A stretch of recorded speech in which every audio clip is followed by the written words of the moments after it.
Учительница начальных классов однажды попросила детей написать сочинение о том, что бы они хотели, чтобы Бог сделал для них.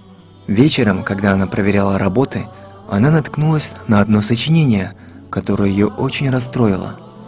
В этот момент вошел ее муж и увидел ее плачущей. «Что случилось?» – спросил он. «Читай», – ответила она, протянув сочинение одного мальчика. «Господи, сегодня прошу Тебя о кое-чем особенном.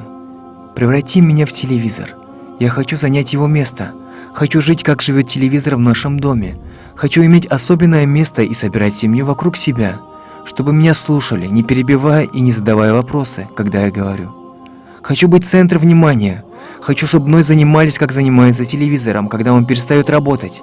Хочу быть в компании отца, когда он возвращается домой, даже уставший. Чтобы моя мама, вместо того, чтобы игнорировать меня, шла ко мне, когда остается одна или грустит. Хочу, чтобы хоть иногда мои родители оставляли все в стороне и проводили немного времени со мной.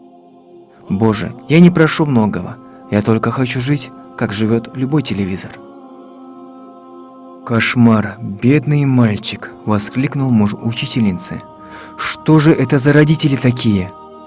Она со слезами на глазах ответила: «Это сочинение нашего сына».